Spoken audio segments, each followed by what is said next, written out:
Hey everyone, this is Greg here to do just a kind of a summary channel, I mean summary video of some of the things that are going on in the channel. I haven't got really much time to play lately because it's been busy, but I wanted to put a video up just to make sure I have one up and going and just give you a little update on, I want to go over today a summary of, on my last video I did a one shot. I ran it last Thursday from people who were playing ShadowDark for the first time, and I think it went over pretty good. I'm just going to let you know some of the changes I made with the dungeon and the adventure itself. I tried something kind of new. We had a player that kind of showed up a little late, so he was like an hour late, so it pushed the adventure because I tried to get everything done in one night. I removed a couple things, combined a couple things, and I don't think I was able to get all the encounters in, but well, anyway, I'll just talk about it. So last week, and now I want to show you a couple things that I picked up that I found interesting, and I mean just some of the cool things I found this weekend when I went to a convention, local comic book convention, and picked up a couple things I thought just kind of cool, and then just kind of say what I'm looking forward to do on the channel. So this is going to be my first kind of update video. So as you know, in my last video, I created this adventure, and I filled it all in with some ideas over here, like the hook and about the tomb. And I also found this crawling round tracker online. I think it was $1 on Itch, and it really worked out pretty well because I was able to do the timer about rolling for random encounters and some stuff like that. So if you're looking for something, this is a pretty good little tracker. You saw my ink ran out, but it's pretty cool. Anyway, so what I did is, if you remember, I rolled, it was the Village of Darkwater, and I rolled a low district standard shop, and then the NPC, I rolled a Herald / Town Crier. I wasn't going to Town Crier, but I just think that's a really, really cool, I like the idea of, if you're going to start like a West Marches game, or like if I was going to do multiple games from this adventure, because what we're going to end up doing in my group is they really liked the simplicity of ShadowDark and the ability to create an adventure like quickly, that a couple of other people want to run adventures they're going to use the ShadowDark to create one shots. And so but if I was going to do it, and probably when I DM again, I like the Town Crier, because sometimes if you have a West March, you want to have a bulletin board or a wanted board or whatever, bounty board, whatever you want to call it, so that you'd have like 4 or 5 adventures, and you let the party choose. They go on an adventure, come back, and you can mark it off, and then keep the other 4 up, and then add another one or whatever you do. But a cool thing would be the Town Crier, where in the village, there's a guy who just walks around and says, hear you, these are the new wanted ads or whatever, and then he goes through a couple, and that way you have a physical NPC that they can get to know and communicate with and stuff, and then he's the one who's always giving them the adventures, and so that'd be kind of cool. But on this one, I thought, so the name of the dungeon was the Tomb of the Blighted Darkness, and I kept thinking, I was like, okay, how can I put that in? And so I did a little research on what blighted darkness, and it was talking about a darkness that spreads through the land, through an area that causes some kind of havoc, either crops or fail or people die or something like that, And so I thought, well, what would be cooler is, it's for my first opening adventure, encounter, to get my guys right into it. I made it a herald. And so what I did was, the dungeon of the Blighted Darkness is that these local clan of called the Blackened Skull clan. They're a local orc clan. In the first levels, I only used orcs. They're a local orc clan, and they ended up going into this tomb and messed around on this crypt. And on that crypt, when they opened it up, um, this darkness started spreading out of it. And so what I wanted was, I kind of wanted this kind of this is kind of new. I wanted something like a horror feel to it in a way, just because of some of the things that I rolled when I was on my empty, when I rolled empty rooms and stuff. And so what I did is I made the Herald was a, and I didn't want him to be a straight up orc. So what I did was I made him a shadow, but he's a, um, so when the Herald came in, and I was thinking, the Fantastic Four is coming out, and I thought Silver Surfer, Herald, Galactus, he could kind of be like a blighted darkness type of thing, right?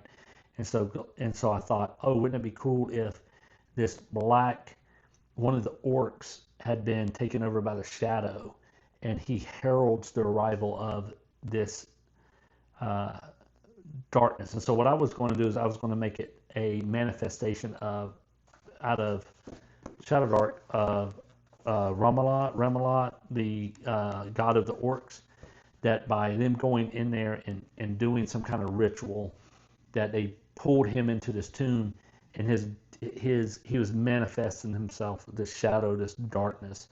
And so what I wanted is, I wanted this tomb that he had taken over, the darkness had infiltrated the orcs, and that their eyes turned black and they kind of turned like shadowy. And so he sent one of them to town to say, here I come, here's one of my heralds.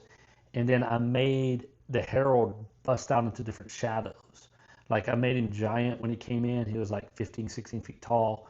And then he shrunk down to a regular orc. He was a shadow of an orc in a way.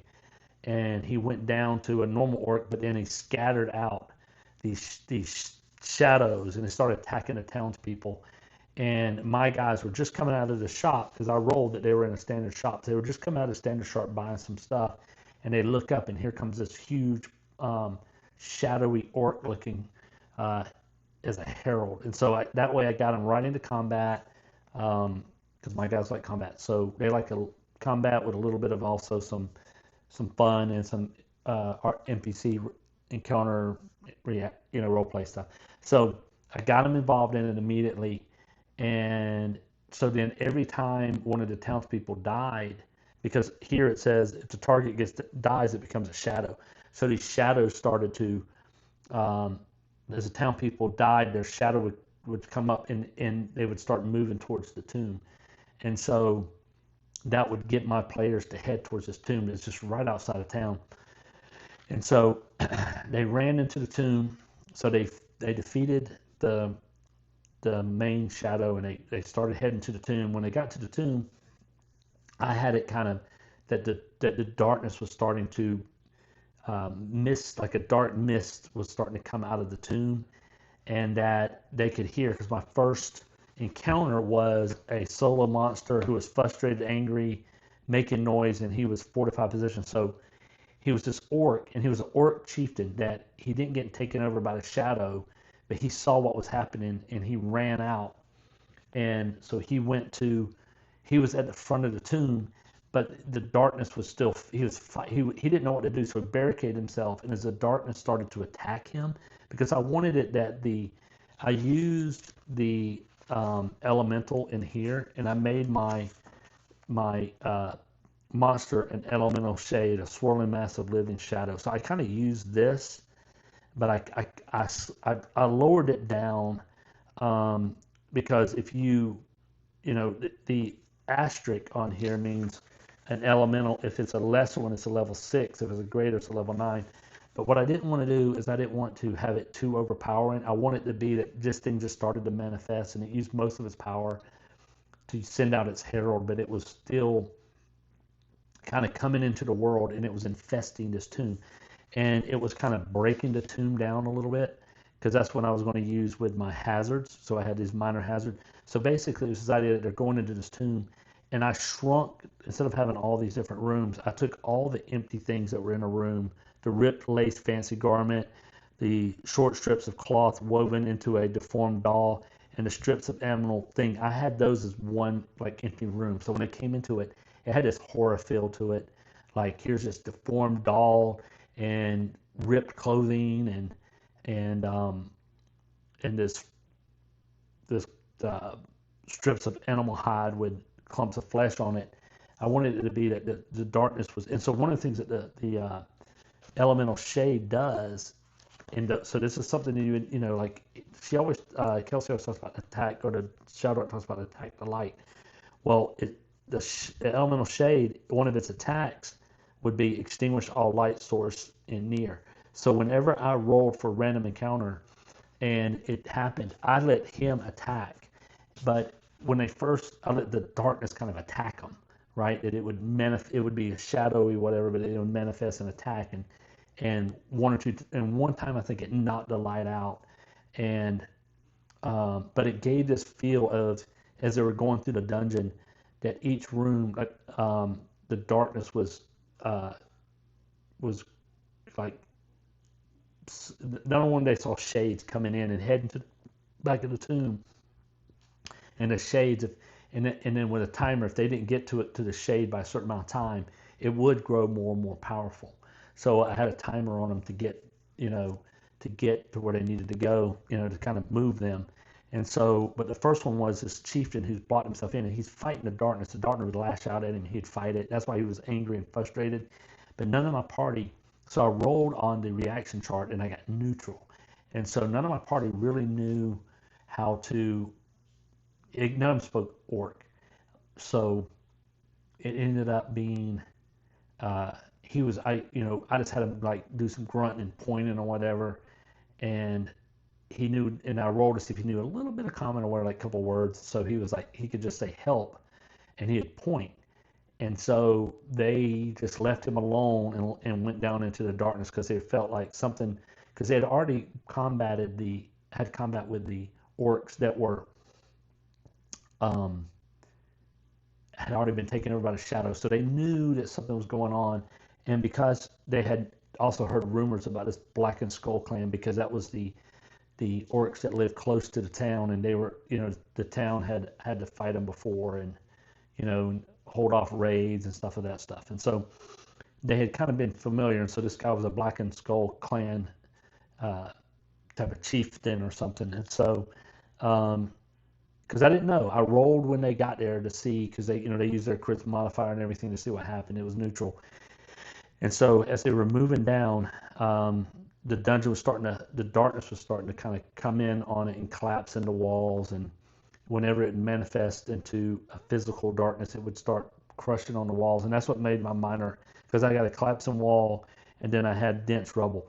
So when they got to these, I made them DC 12 to get by it. And then I had this really weird, now NPC who was a captive, but he was greedy, charges a toll or attacks, and he's created a fortified position. So what I did was I took like the rubble and the dense rubble and stuff, and he had fortified where he is, and they couldn't get by.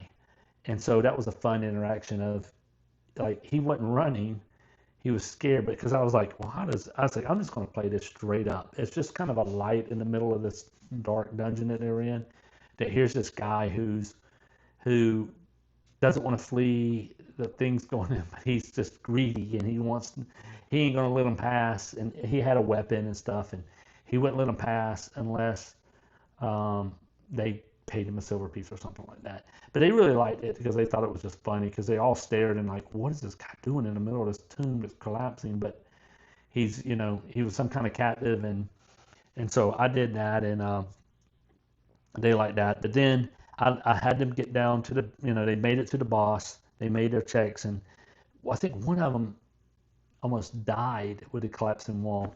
But anyway, they made it down, and then at the end, I just made a shade.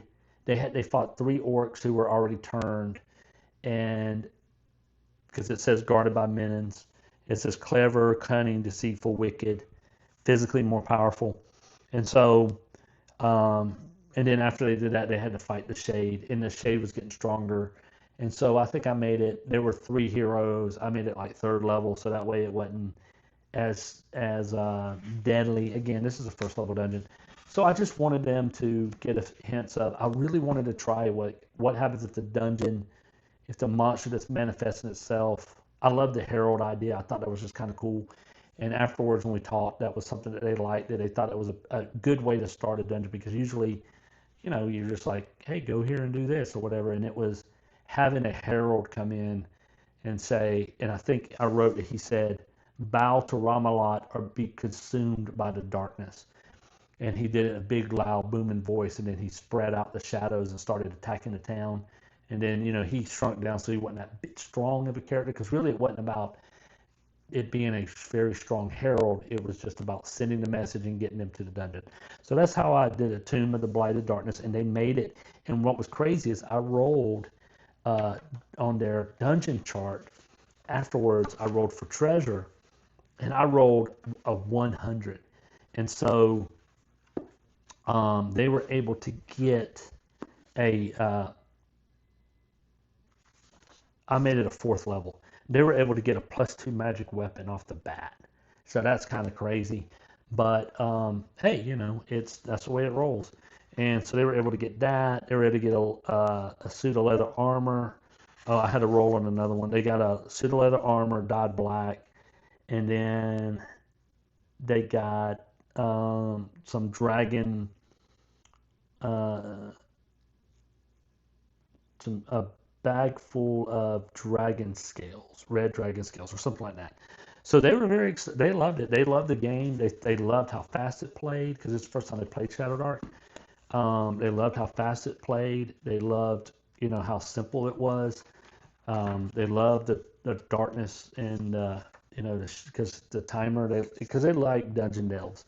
And so anyway, it went really well. And so this week, I don't know, and if they ask me to DM again, I'll do another video, because I'll create another one shot. It's what I like to do. But I use this, and I use this companion for ShadowDark. And so if you want to watch how I did it, you can look at the video I did last time. I just want to show. So coming up on the channel, I am still working on. I have 2 goals. I need to do another session of my Iron Bridge Rangers. I really want to finish that adventure. And if I was looking back at the last adventure where they ended up fighting demons in the street. So that would put a lot of pressure. If you've been following that, you know that there's a half demon, I think it's a halfling, half demon, who is trying to take over the town of Iron Bridge. And so now that it's come to a physical fighting demons in the street, I think it's time for her big. So I need to do an event. I need to do a culmination of that dungeon, and I want to do that anyway, because I'm ready to develop another area and move my characters and start another storyline and try. My channel isn't about, I've said this a million times. I like different ways of doing things, and so I like to get the party out and maybe do a couple, maybe one shots, or do something else. I'm not really for it. Like, people don't follow my channel to see this grand campaign, like I'm like Critical Role or something, or Me, Myself, and I, where he follows, he does that stuff so much better than I could ever do. So I think the thing about my channel is, number one, I just like doing this, and another thing is the fact that I just want to show people solo, and that hopefully that something they see to just get them started. There's so many different ways to do it. But I also want to, I'm still working on turning the characters into ShadowDark characters. I've been reading this again over and over again, getting a good feel for it. And also, it really helps me with thinking about dungeon design, but I definitely want to do this with ShadowDark characters. I don't know if you saw that Professor Dungeon Master, his new game Deathbringer, is going to be it's going to be supposedly a standalone game, but it's going to be in its, he's using some of the basics of ShadowDark to add to it. And he said he was running the Temple of Hamlet using ShadowDark with his Deathbringer, part of his Deathbringer. And he said it worked perfectly. He hardly had to change anything. And that ShadowDark worked great with Hamlet, Village of Hamlet. So I'm looking forward to turning some of these characters and seeing how it goes. Also, I don't know if you guys are old school, but I picked up the Marvel superhero Lone Wolf. Daredevil's my favorite character, but I picked this up at my little store. And I will be doing some stuff down the road. But I just want to show you a couple of things that I grabbed that you might see on the channel as well. Well, the session, um, I want to finish up my ShadowDark session and get my characters moving somewhere else. The slave pits I want to look at, and then I picked up this. I've had these for a while, but I found it upstairs. I kickstarted or something like this, and this is kind of cool. And I think I'm going to try this a couple times because I was thinking about, okay, how I do maps. I do hex crawls and maps and stuff like that, and I can draw, make them. If you follow my channel, you've seen the different ways I've done things. But I found this is Hollow Dungeons, and what it is, it's a bunch of cards with dungeons already on them. And so what I thought about doing and it comes with this here. It's got a little map if you need a world map, and it has little spots that you can put dungeons, which is kind of cool. But in it has, what your light source is of your dungeon, and it's got a couple of, like, these are traps, search for treasure and these things, and then it has entrances. Really cool. I'll put a link down below whenever I get this up and running. But one of the things I thought about doing is, so it has where you can just flip, and here's your entrance, and then here's your dungeon. But then you can have ones that if you flip, like this one, you would have the dungeon that comes in, and then this is going down to the next level. So then you flip another card, and then this would go to this part. You flip a card, and then this would go to this part. So I would create, dungeons just by flipping. And then I thought about having these dungeons, but then rolling on the encounter table and playing out whatever is in, just by using this as my dungeon instead of drawing it, using these cards. And then, I can go I can go into ShadowDark maps and roll something on here, like this 130 and 131. I could roll a room type to see what's in here, or I can go to, like, so she has, let's see, ruins encounter. So if I had a ruins, I could do that. I don't think she's got cave. I know she's got, oh yeah, she does. Cave. So cave encounter. So if I flip over a cave like this, I could roll to see what's in here and then just play it out. And then if I have a temple or a tomb, just roll what's on here and then just use this map as my characters being on, using this as instead of worrying about instead of worrying about drawing it on the hex. The only thing about this map is, I'm not going to be able to put a miniature on them, which would be cool if they were bigger. But it does give me a visual that if I just lay this down and my characters run into it, I can, use this to play. And I think I'm going to try some of these. They're called Hollow Dungeons. I know he is on. You can get it on Drive-Thru RPG, I believe, or Itch. I think it might be Itch. So those are pretty neat. And then I went to the Atlanta Comic Book Convention. I'm a Georgia boy, and so and I got a box. I got the Arcane Ember is who made this tabletop gaming accessories, and I'll put his link down below. I met him and his daughter, real nice, really nice people, and they. I will tell you, I don't know what they run on a thing, but I paid $90 for this at the. I don't mind telling you how much it costs. I bought $90 at and he's got like 4 of them at the convention, and he has one with a sword, one with a dragon, and one with a not beholder, mind flayer on it that looked really cool. He has different wood, and it's engraved in here. I went with the Warhammer. 2 reasons: because of what might do for a living. Most of the time, and I don't have these in ShadowDark, but most of my time I like my favorite characters. I think someone even asked in the comments, where would I be if I was player character in a fantasy world, what would I be doing? And I told him I'd be a hen or halfling in Mysteria, because I love halfling characters. And they have in the 5 shires of Mysteria, you have two. They have 2 specialty, because Mysteria has blocks for, it's a Beckme, and so it has blocks with these. If you want to do like mass combat, so it has blocks for these, and they have for the troops, and they have one group called the Fangs, which is kind of a elite guard that they have, and then the other one is called Strikers, which is made up of like adventurers who come together or whatever, and they're like a kind of more of a unofficial striker force or whatever for the halflings. And I said I would be one of those, or if I was in Greyhawk, I would be a dwarven war priest, because those are usually my favorite characters to run. Dwarven cleric, war priest, fighter, of Morden. But I love dwarfs, and I love the hammer, and also what I do for a living. I'm in the military, and I have my Air Force call sign kind of has something to do with that. But anyway, it's just one of these. It's a beautiful dice.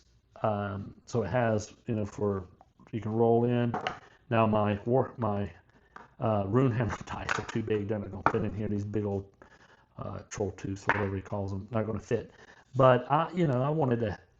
I didn't buy too much there, and so I wanted to help the guy out, and it's just a beautiful thing. I don't ever had one of these before.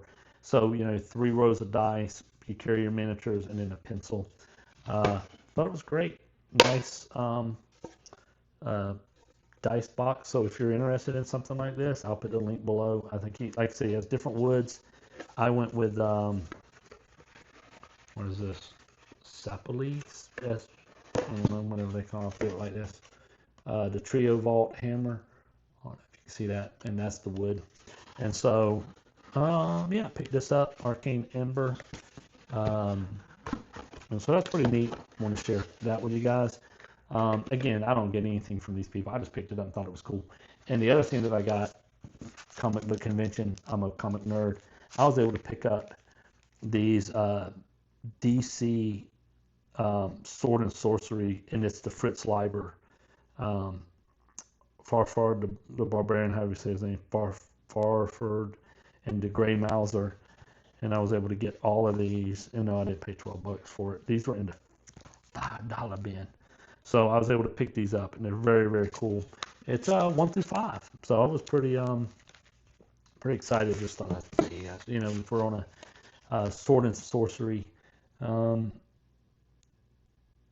of Sorcery channel, ShadowDark or whatever, Fritz Leiber. If you've never read his stuff, it's good. And so I just thought I'd share with that. I picked it up just this other day. And then again, a lot of people ask me about my map. This is from Runehammer Games online, and the dice are also from him. So anyway, thanks. This is kind of a quick summary video.